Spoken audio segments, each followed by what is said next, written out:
It is 9:01. I'll call the meeting for the Wright County Board of Commissioners for November 13th to order. Please stand for the Pledge of Allegiance. I pledge allegiance to the flag of the United States of America and to the republic for which it stands, one nation under God, indivisible, with liberty and justice for all. Morning, everyone. Morning, Mr. Chair.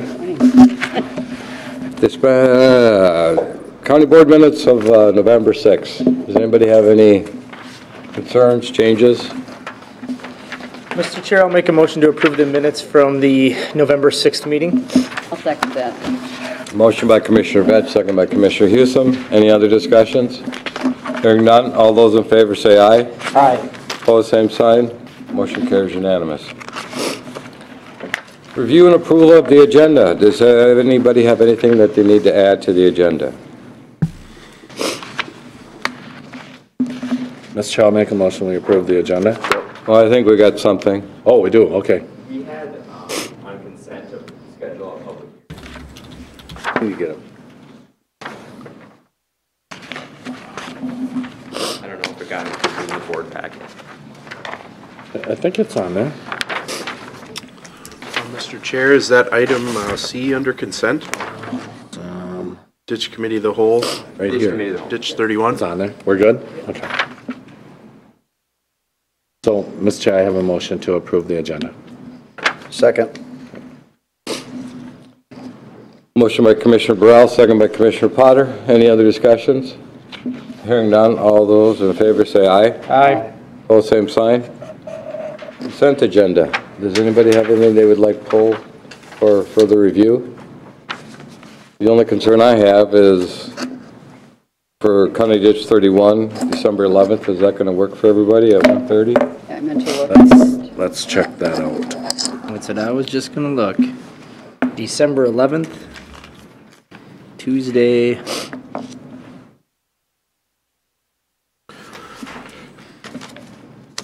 Provided our 11 o'clock meeting isn't still in session at that point. Got the AS at 11 o'clock, 1 o'clock, 1:30 is fine. Why do I have, 12, 11? I have at 11 o'clock Committee of the Whole Soil Water? That's AIS. AIS. AIS. Yes. Okay. And what time is this meeting? 1:30. 1:30. Looks good. All right. Mr. Chair, I'll make a motion to approve the consent agenda.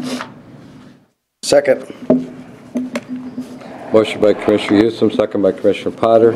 Any other discussions? Hearing none, all those in favor say aye. Aye. Opposed, same sign. Motion carries unanimous. Dr. Matisse.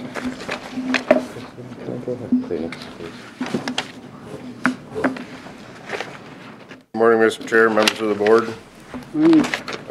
Got a couple items for you today. Item 1 was to authorize myself to sign grant agreements, contracts, and certifications as required between Wright County and the Minnesota Department of Natural Resources pertaining to a conservation partnership grant for shoreline restoration and habitat improvements at Seagull Park. Received conservation partnership legacy grant. Was awarded that, was notified about a month ago. The grant agreements are now in front of you. So that's basically it. We're going to do some work. We're going to do some restoration work on the shoreline. That's the road, and I think on our parks tour, I showed you the concerned area. Yep. Do some habitat improvements, some pollinator stuff. Soil and Water is going to help out. So it's a partnership between Soil and Water, DNR, and Wright County. We got $50,000 in the CIP budget for that we've been holding on to. $50,000 grant and then $20,000 additional coming from Soil and Water.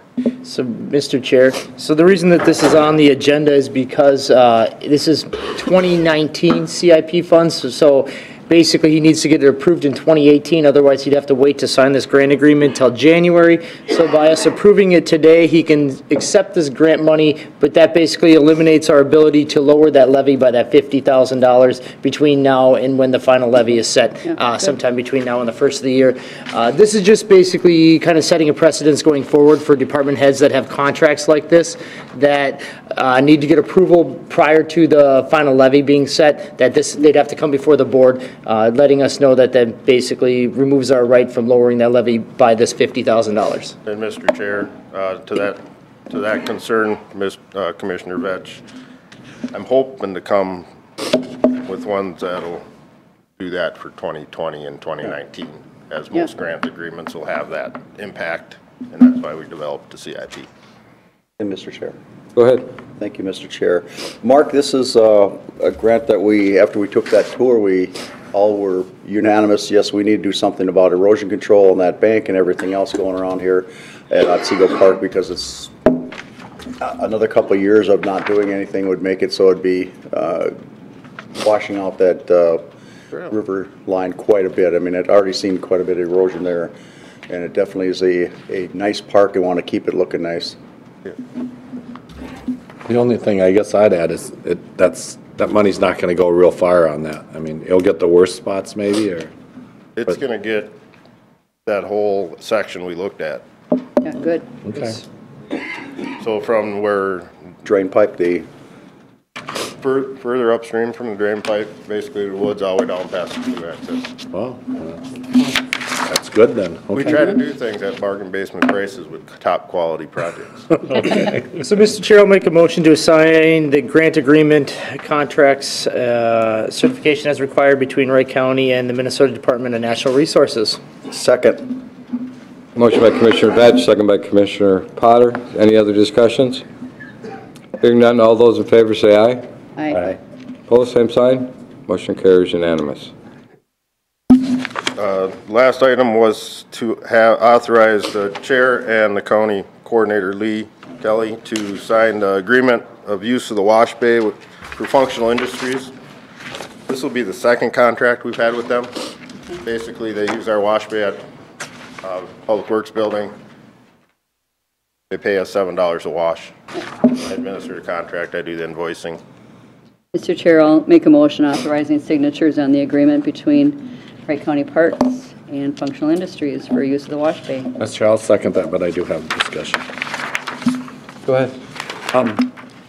Mark, one thing that concerns me always when we're using government and in a way competing against private industry, because somebody else has a car wash somewhere that, I mean, we want to be close to the, I mean, it's nice to have it convenient for them, that's fine, but we don't want to be undercutting the price of private industry. Do you think we are, or do you think we're in the ballpark on that?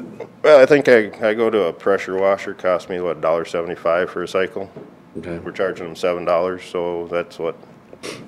So you feel we're in the ballpark? Who's the math guy? Kowalski's We're got doing it. well, but So 3, 6, there, that's 3 cycles, and they're little people mover buses, they're probably 3 cycles. Yeah. probably. see, that's the other issue, is that there is no place in Buffalo where you can wash those buses. big So we're buses. really not competing then against I somebody? mean, yeah, those big buses, that's So, a it's a nice service for them. Yeah, it's like 3 cycles, so I think we're probably pretty good.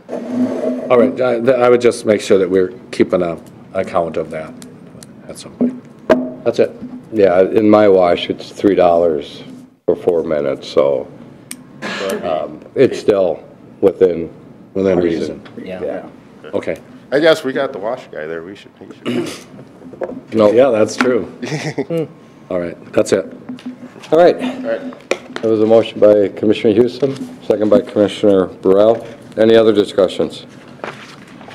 Hearing none, all those in favor say aye. Aye. All the same sign, motion carries unanimous. Thank you. Thank you. Tom Darkenwall at Otsego City Council. Step up to the podium. You have some discussions?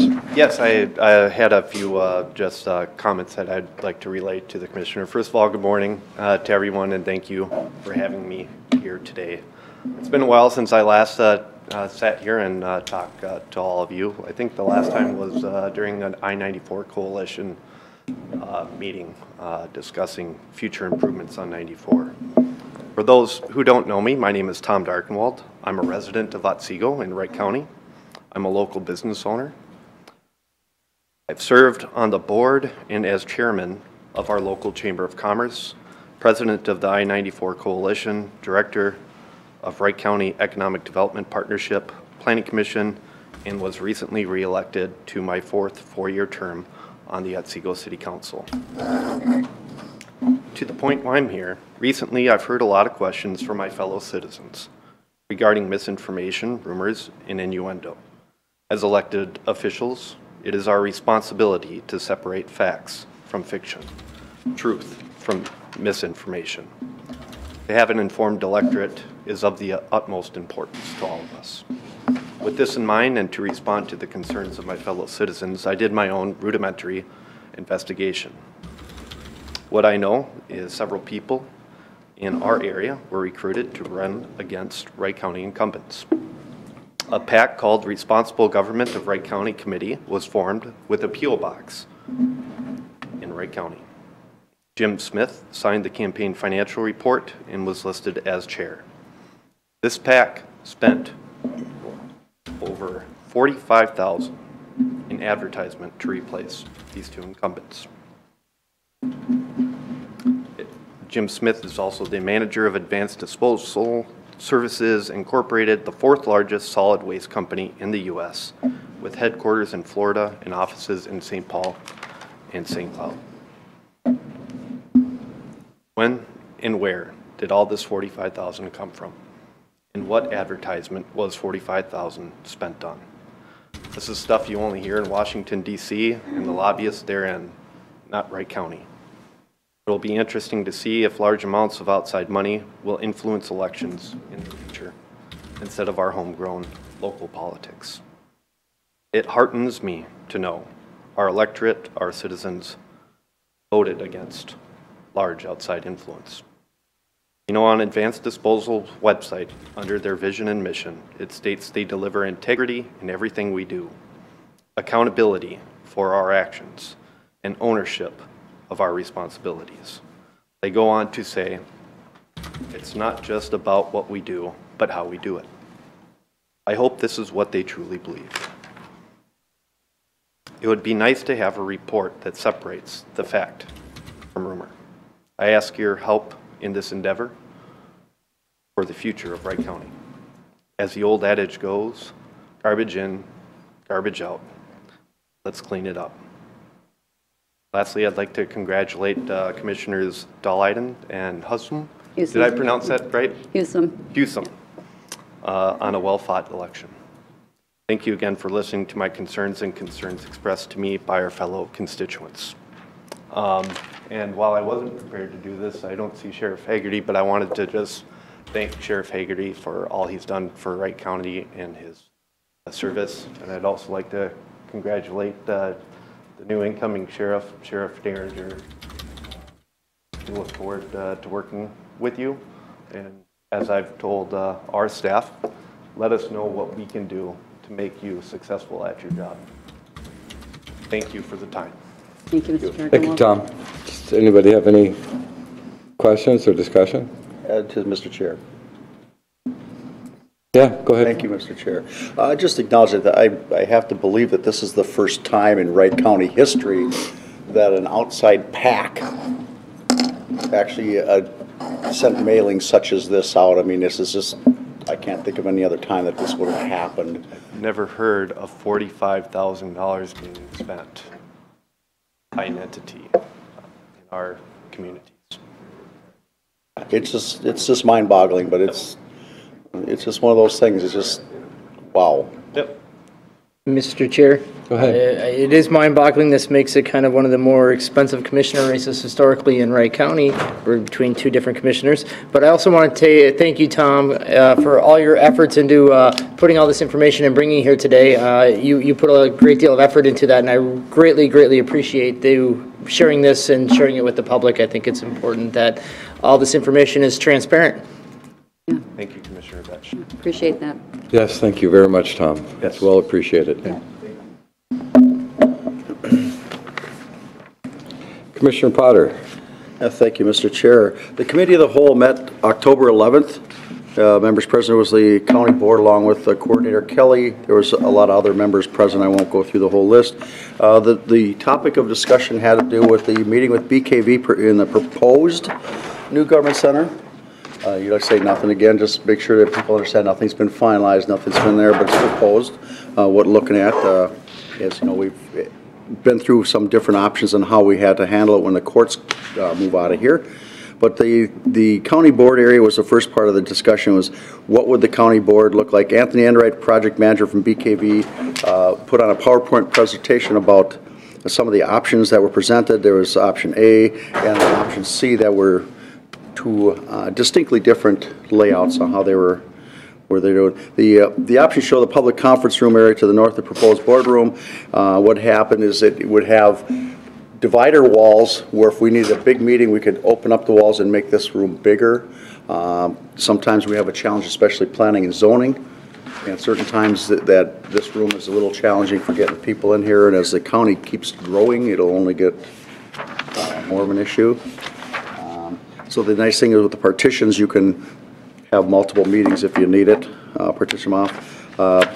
And they expand into one large conference room, like I said, if you need that. Additional collaborative space off the boardroom, ideal for committee of the whole meetings. 7 offices are planned for commissioners as to accommodate future redistricting. As you know, we have 5 commissioners now, but once we get to that, we're past that magic number, you could have 7, but that's not feasible for Wright County at this time. But at some point in time, it's probably going to be feasible to have 7. We're probably going to make it through another decade pretty easy. But after that, who knows? Because you can't have one commissioner taking 9/10 of the land mass and have 4 urban commissioners and 1 rural commissioner. It's just not going to. I don't see the people being represented properly there that way. That's just my opinion. The options suggested are moving the doors in the boardroom so they're less distracting. Like anybody who's listened to this setup here, every time somebody comes to that door, it's distracting. The idea was be a double door setup, so you don't get the outside, the hallway noise right away, and it's a lot quieter, so people aren't being distracted or disturbed while they're here trying to conduct business.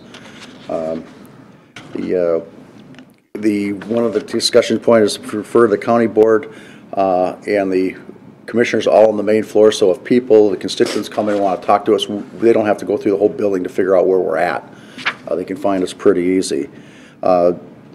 And we also talked about the high volume spaces where most people are served, such as Health and Human Services County Board meeting. Veterans situated on the main floor to accommodate that. And I've made it no secret that I would prefer to have all our core functions of government on the main floor if we were to do such a building. So when people come in and they need their county services, like they're paying their, getting their license renewed, or planning and zoning issues, or the assessor or the auditor treasurer, that this building is there for them. This is who is it for, to make sure that they're being accommodated, like say with the veteran services, make sure that's easy to find. Another challenge that we have with the potential new building is as early voting has actually increased over the last couple years here.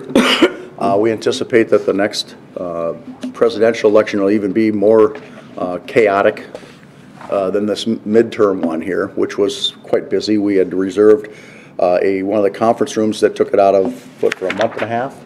Took it out of circulation there. So one of the options has a potential conference room / polling area. So if you do the early voting, they can come in the government center and they got the place right away to do it, so it's not interfering with normal operations. A lot of things to think about. We've had quite a few meetings already. There's a lot of different schematics, and I believe they're all online for people to see. And we do hope that we get comments from people. I know there's some people that say you don't have to do anything, but one of the challenges we have with this building is the west part is a 1959 vintage, and trying to make the flow and synergy of this building plus the remodeling cost of this just to bring Health and Human Service in from the Pomida building here. When you're talking in the $20 million range, you got to start asking questions. $20 million will buy us 7.5 to 10 years. What do you do then? This by 2040, this county will grow from 130,000 to approximately 200,000 people. And with more people, there's just more demands upon the county for services on whatever it is, either property or Health and Human Service or any other issue coming in. So we're trying to plan for the future and try to be as judicious with the dollar as possible. And sometimes you got to do things that aren't quite popular today, but long term they're good. I got off track here a little bit, but I do want to remind people that Sherburne County went up this same conundrum way back when I was a realtor up there, whether to stay downtown or go out in the county, out on the highway there, and they chose to go out of the downtown and make the campus.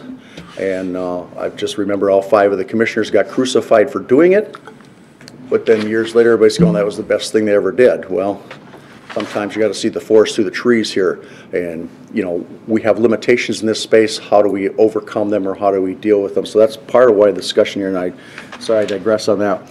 And we had the moving on, we're discussing utilization of the site, accesses, building stacking, which floor departments belong in each one. Going through, we discussed the private experience for the staff workspaces, workstations, the publics where they enter, they don't enter, to address some of the security concerns here on how you can lay this out to make it so we don't have to have something out the front door. So people that are just coming in here to get licensed staffs doesn't have to go through security, but there's a lot of options sitting in there. The public facing departments, like say with the service counters and that, to make it easy. The vertical connections between the existing place there in all the scenarios, there's a stairway going up to the 2nd floor, plus they got elevators there. The conference room and public area in the option B and option A and option, we made sure that we have more conference rooms, because that's the one thing we're lacking here when different departments need to have meetings. Trying to secure a conference room for them to have their meetings has been at a premium. And it is a scheduling mess for staff to make sure that gets done correctly so everybody gets accommodated. Some of the discussion regarding utilizing more space on the ground floor. Some departments do not want that level, like what would be considered the lower level. One of the options had level space for the lower level space for soil and water. Conservation District routes with the Crow organization. And the topography there, the south-facing area would have lookout windows or walkout area there, so you'd be able to, half the depth of the building, you could have offices that have glass there. If there's an opportunity there, it'd be nice. I mean, soil and water doesn't need the main floor there, but they do need a place to go, and I know their room in there out there is a little cramped where they're at right now, and always looking into the future of where it goes, because we have a lot of lakes and ditches and that we need to take care of. And that's just, like I say, there's a lot of different moving parts in this discussion, and it's not going to get, it hasn't been just casually missed over. We've been in depth on quite a few of these things on how we go. This is quite elaborate on when you're trying to plan for these kind of situations. The recorder's office, auditor treasurer's office, everything will have a perimeter, so instead of having the disconnect, they're all in the same kind of corridor. We also looked at move the license center for the testing in this building. So instead of having your taking your photo and doing your testing downtown, they can do it all in the one spot. Also, there was a discussion on that, a potential drive-through for just tabs to make it so it's a little more convenient for the public. I mean, all these things are on the table. We haven't taken anything off yet. We're just kind of looking at all options out there that are available to us. You know, we're trying to get the building that's not only expandable, flexible, but also user-friendly for the tax-paying citizens of Wright County. Those that paid for it need to know that that building is there for them. So it's, as I continue to digress on this, it's been a series of a lot of different meetings with a lot of different departments, and we're doing the same thing we did with the highway building and the Justice Center. Those departments that are there are going to get sat down, and they get to have basically a spot at the game here at the table, how you need to run your operation.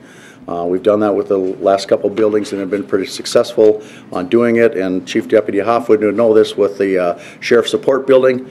We played like what's called the Sims game, all the pertinence that you have, how do we fit in there? Oh my gosh, this building isn't big enough, let's make it sized right. Okay, these are the way you make sure you do a building correctly instead of having to add on in 2 years. Both options, all options out there provide large spaces that are modular interchange if possible, because that's the flexibility part, because as land records change, something changes, you got to be able to move with the times, because again, we do not know what St. Paul or DC are going to incorporate for new laws, statutes that we have to deal with. Just keep in mind that most everything we do is dictated by either St. Paul or DC to start with.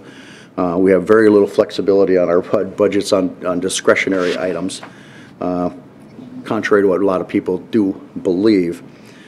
Next round of meetings go over the details of department space, copy conference rooms, discuss where department stacking in the building, adjacents to other departments, and going down, there's quite a list, and this will be on the website, so anybody who wants to get a more detailed on what, I'm just skimming over some of these things, and I've digressed a little bit on some areas, but they do apologize, but I think it's important for the public to know that we're not just going in this, we're not sailors on shore leave, sorry Charlie.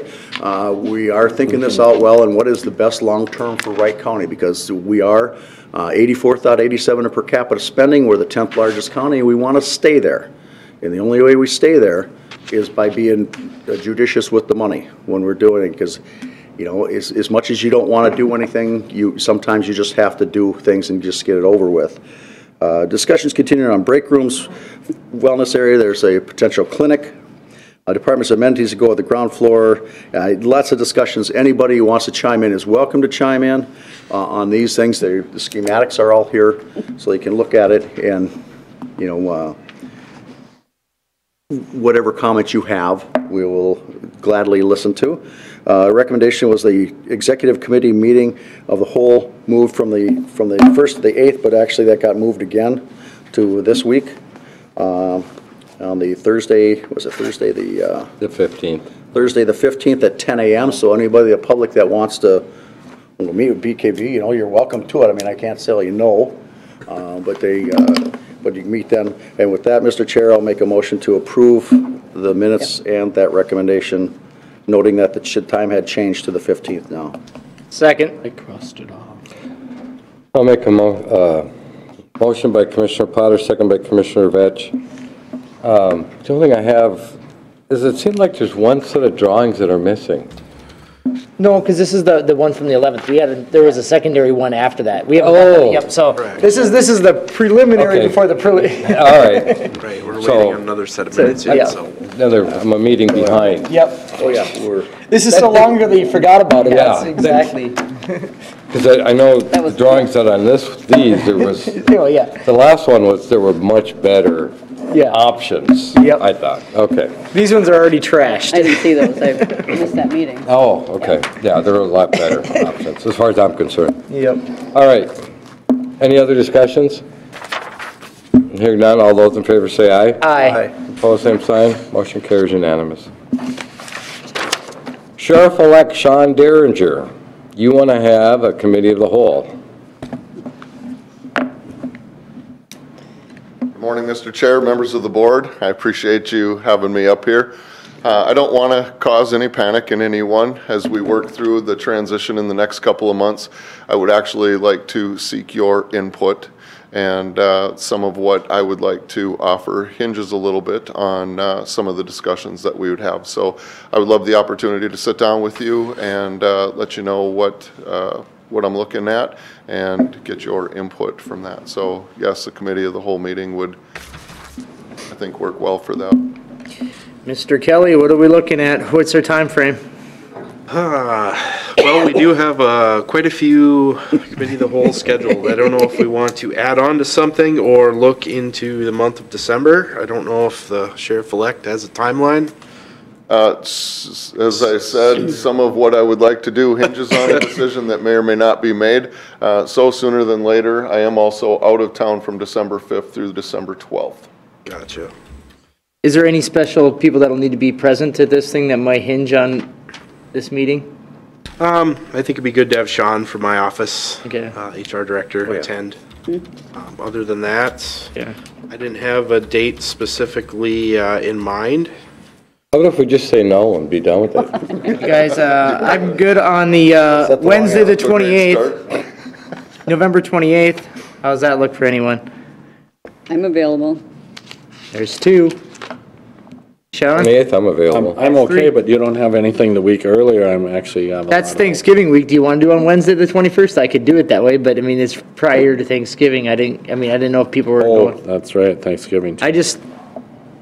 I'll do that too. Well, 21st, I have the radio and owners committee for the Justice Center On the 21st? on the 21st, Yeah, so that one's so out. 28th is better. 28th is better. 28th, I have Transportation Alliance Executive Committee at 10 a.m. in the morning, but if it was an afternoon, I could pull that off. I 1 could get- o'clock on the 28th? I can do 1 o'clock on the 28th. Is that okay? Work for you? All right. November 28th at 1 o'clock. Mr. Chair, I'll make a motion to schedule a committee of the whole to discuss Sheriff-elect Derringer's reorganization plan for November 28th, which is a Wednesday, at 1 o'clock or 1:30? Second. 1:30, make it 1:30, just so I get 1:30? time to get from All St. right, Paul. 1:30? No. All right. Wait, did you say 1:30 now? You said 1:30. Now you're going to have to scratch out. Now you're making Christine have to scribble in her. I got a little confused because Charlie seconded it Got before you the little you. apparatus where you can straighten him out, but you didn't bring it in today. 1 o'clock, 1:30, okay. 1:30? 30 it is. You never know weather-wise, could have snowstorm that day. The way it's looking right now, that sounds plausible. Yeah, it's sure making ice out there, though. All right. Thank you, everyone. Looking forward to it. Yeah, Thank you. Thank you, Sean. You second that, Derek? Charlie seconded. Okay. Now we need a vote, though. No, who, Charlie seconded it, didn't he? I thought he made the motion. No, Christine Mike made the motion. Oh, Michael made the motion, Charlie seconded. Okay, Who's on? now first? that I'm totally confused. Motion by Commissioner Potter, second by Commissioner Burrell. Is there any other discussion? Hearing none, all those in favor say aye. Aye. Opposed, same sign. Motion carries unanimous. All righty. Appointments to AIS Advisory Committee. So, Mr. Chair, I had them add this to the committees myself. It's kind of been a side group that has been meeting, myself and Christine. Christine's attended more than I have, just because of the timing of it, but they've been meeting pretty regularly, and we felt at this point that they're actually keeping minutes that, and approving minutes and posting them, that this needs to be turned in as an official committee if for us to continue to serve on it. So that's what puts it on there. The intent is that it will be continuing ongoing indefinitely at this point, so. Is this the one that we also have DNR involved in? Yes, that's one that has the DNR on it. Soil and water. Soil and water, yep. Stakeholders from the The lake. different lakes. Have we Sheriff's also? office. Sheriff's Office? Yeah. We also tried to get a fisherman group or anything Yeah. like that? Yep. Yep. No, correct me if I'm wrong, but then isn't there another committee There's that, a water task force, but that one deals, it's more broad. This one's, Okay. yep. This is specific for AIS. The Okay. Water Task Force touches on the AIS, but it touches on a lot of other different things too. Yep. And Derek has taken over that Water Task Force for me. okay. Yes. So you want a motion then, Derek, for that, or? Yep, we're looking to appoint, if we're looking at myself and Christine to continue on, or unless somebody else wants to replace I'll make that one of us. motion. Second. Motion by Commissioner Potter, second by Commissioner Burrell to appoint Commissioner Vetch and Commissioner Hewsome to the AIS Advisory Committee. And to make it a, Standing committee. It's a standing Make it committee, a standing committee. advisory, yep. okay. All right. Any other discussions?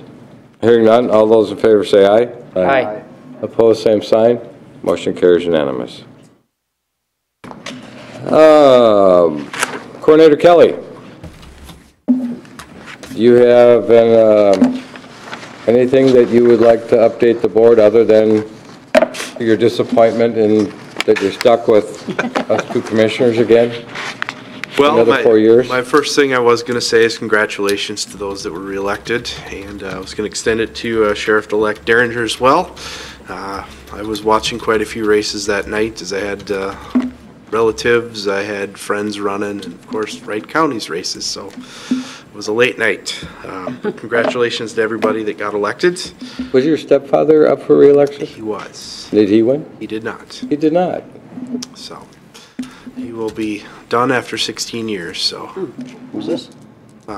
John Stahl, Renville County. So So your mom is going to have more time in her hands? theoretically. So watch the elections. Congratulations to those that won. One of the items I should mention too that I've been monitoring is the county probation officer. They met on Monday, came with a group recommendation, so there'll be a minority and a majority, similar to what the Supreme Court uses as a system. So 2 policies will be recommended for the judges to implement. I had a chance to speak with McMillan about this on Friday. We had a good discussion about it. So there may be some changes depending on what's finally adopted, how it may impact the county or may not. So they're not looking to implement anything until mid-2019, more likely 2020. So there probably won't be a financial impact to the 19 budget. So just want to bring it up to keep you posted. Senator Kelly, are we going to kind of be apprised of what's going on with that and what the discussions are? Yes, I just got an email late Friday. I can send that Okay. over with the drafts that are in it. It'd be so- good because I've had some inquiries, so Sure, it'd be good to see where we stand. sure. So the judges will make the decision on the recommendations? This was an initiative that started with the Minnesota Judicial Branch. They solicited input from AMC as well as the county probation. Can't think of their acronym right now. So there was quite a few folks on the task force. So a little bit of difference of opinions that have come up at different times of this. So it's been a interesting process, I guess. So just keeping you aware of that, and I hope everyone had a good Veterans Day. I know I attended a program at my children's school, which I thought was very well done. So our thanks to all the veterans that are out there. And our Veteran Service Officer was on KRWC yesterday, interviewed, and he did a nice job. I caught part of the interview. Greg Picard. No? So, yeah, nice job talking about his kind of background and his current role, and so, nice job. Yes. Thank you, Charlie. Yes, Thank you. yes, for your service. And I'm hoping that you don't have any issues with your sea legs anymore. After how many years now you've been off? I got out in 97. Okay. 21 years, so I should be okay by now. Funny. That it? Commissioner Potter? Thank you, Mr. Chair. Last week, I was part of the Transportation Alliance 125th anniversary, our annual meeting. All the notary, the people of importance in the transportation industry were there, including John Micah, who's from Southern Florida, who's on the Transportation Committee in Congress. We had a special award for Commissioner Zelli for all he's done in the 6 years he's been there. He's going to retire. He's going to not serve after Governor Dayton's term is up. I mean, I just want to a thank you for all he's done for transportation, for all he's gotten done. He's had to fight through quite a bit of red tape, not at the legislature, but through different organizations that were challenging him. I think we are blessed to have a person that, from the private industry, Jefferson Bus Lines, that understood transportation real well, went there and helped us get more funding so we can get more of these projects done, especially our Collier County growing area here. We've been the recipient of a lot of money in the last 6 years, and I'm hoping to keep that going forward. I mean, if you the last count, Wright County has received between state and federal over $100 million in projects towards this county, which is good. We just want to keep that going. And the thing there also, I got elected to be vice president of that organization, which means I'll assume the presidency in 2020 of that. I won't say I worked as hard as Commissioner Delighten did on his re-election campaign, but we were pretty close. And no, it was like I say, well attended. It's a big deal. It's the oldest lobbying organization in the nation for roads. It was started out as called Better Roads, And it was the first purpose was farm to market, was to get the roads so the farmers can get their product to the market for the people.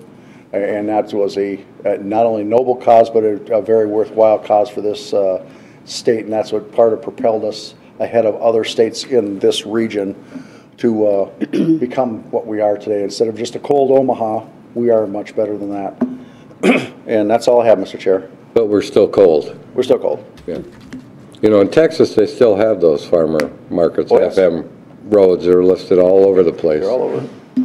And they get a special, down there they get special funding like we have for the, you know, the federal highways, the US highways, the county, the township. They have a special one for farm to market within their gas tax and their structure on how they fund those things.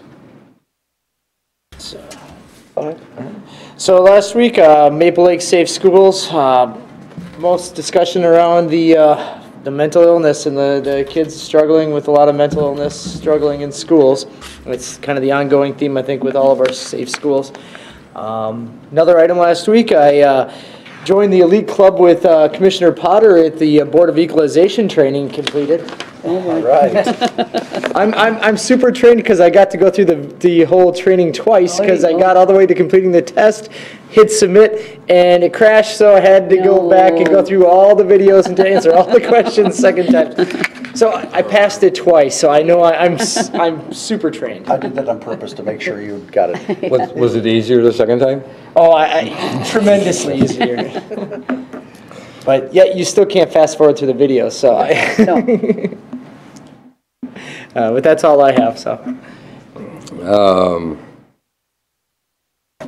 Let's see, last week, again, it was election week. Congratulations to everybody that was reelected in the cities, the school districts, new people. I think that's pretty much about it. I did talk to Julie upstairs regarding information to get sent out. And Otsego hasn't been getting a lot of the information because they don't get the Crow River News or the Journal Press or any of those. They get the Star News. So I'd asked Julie to contact them so that that information also gets out to the residents in Otsego. They kind of get, because of the way the newspapers work, it's kind of a strange deal. Yep. So just like I can't even get the Otsego, or I can't get the Star News at my location, at my house. It's really? just, yeah. I can't even get it to send it to me. That is odd. So, yeah, it's trying to get all that information out there, and hopefully with Julie on board that we'll be able to get more information out there for the people to see. Yep. Which we've worked hard on over the last 6 years. Yep, for sure. Me? Yep. All right, the law library met, and we reviewed and signed the financial reports and approved the 2019 budget and discussed contracts with the Westlaw print and digital subscription. And we as Safe Communities of Wright County met last Friday, and the total Towards Zero Death people acquired with the grant. It's called a seat belt convincer, and what they have is people can sit in this little thing with, you know, what it feels like to crash at like 5 miles an hour or 10 miles an hour, so it's very low, just to do some training for, mostly they use them in schools and that kind of thing. There's also, it's called a safety town, and I haven't seen this, but it's you kind of navigate through this little town, and you're making good kind of safety decisions as you're going through as a pedestrian, and I don't know if it's in a vehicle, but anyway, there's some training opportunities that they can bring into schools to really help educate kids about how, you know, how to be a responsible pedestrian and a driver. We have 58 billion miles driven in Minnesota, and the drivers 30 and under actually are responsible or involved in 24% of the crashes. And there was some kind of interesting information about the Minnesota traffic crashes in 2017. On an average day in 2017, there's 215 crashes, 1 death, and 81 injuries. So the average daily cost to Minnesotans is almost $5 million per day for these crashes. But the alcohol-related crashes, there was about over 4,000 with 113 deaths and over 2,000 injuries. And the economic cost to Minnesota is almost $300 million for those alcohol-related crashes. Good news is that safety belt use in Minnesota is 92%, and the fatality rate in Minnesota per 100 million vehicles is low. It's 0.63, one of the lowest in the nations. So there's dramatic improvements, and Virgil handed out the engineer's perspective on Minnesota roadway fatalities. And of course, as they continue to make these safety improvements on our roads, that has dramatically helped so many too.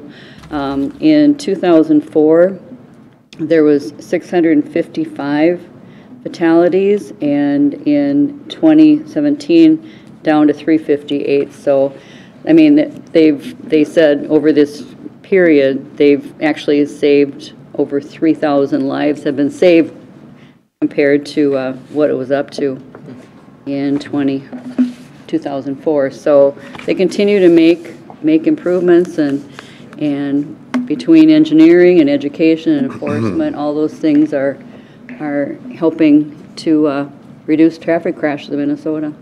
Did you say 50 million or 50 billion?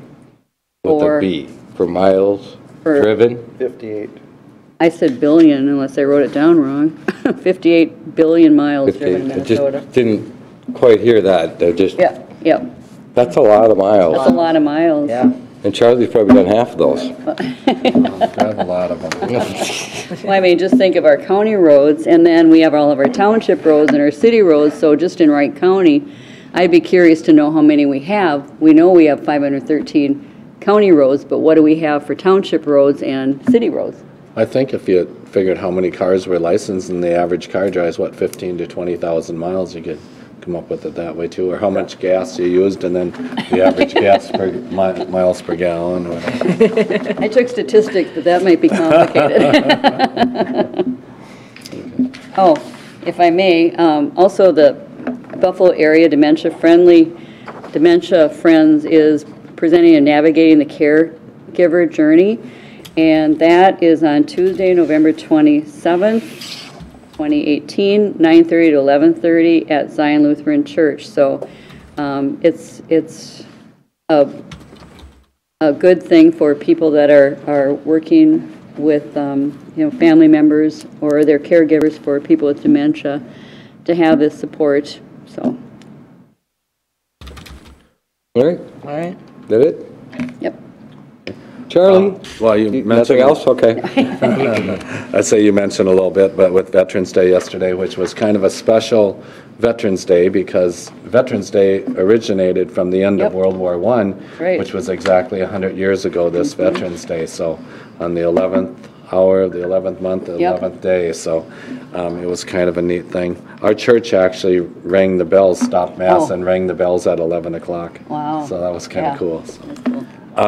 But anyway, no, we had a great time. I actually attended a program at the Howard Lake Waverly Winston High School, and it was just, the kids are just so respectful. It was just a great program, and the speaker, Captain Messer from the Howard Lake area, I think he did a great job, but his kind of theme was, we serve, he said, because you're worth it, to all the kids, and it was really good. And then I want to thank all the local businesses that honor the vets with a free meal. We went over to Applebee's in Buffalo here, and they're just so great. So thank them and thank all the businesses that did that.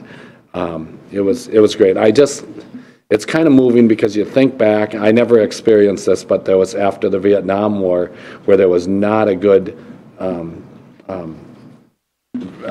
showing for the vets. They were kind of, in a way, almost disrespected. Well, now, those same vets, though, are seeing it. I mean, these are Vietnam-era vets that are still alive, and it really moves them, I'll tell you that. So thank everybody for doing that. And it was actually, for me, I get a kick out of it when everybody thanks me for my service, because I look at it and I say, it was an honor for me to serve, so it's kind of different when I hear people thanking me for everything. I always say thank you for allowing me to serve, so anyway, thank you again.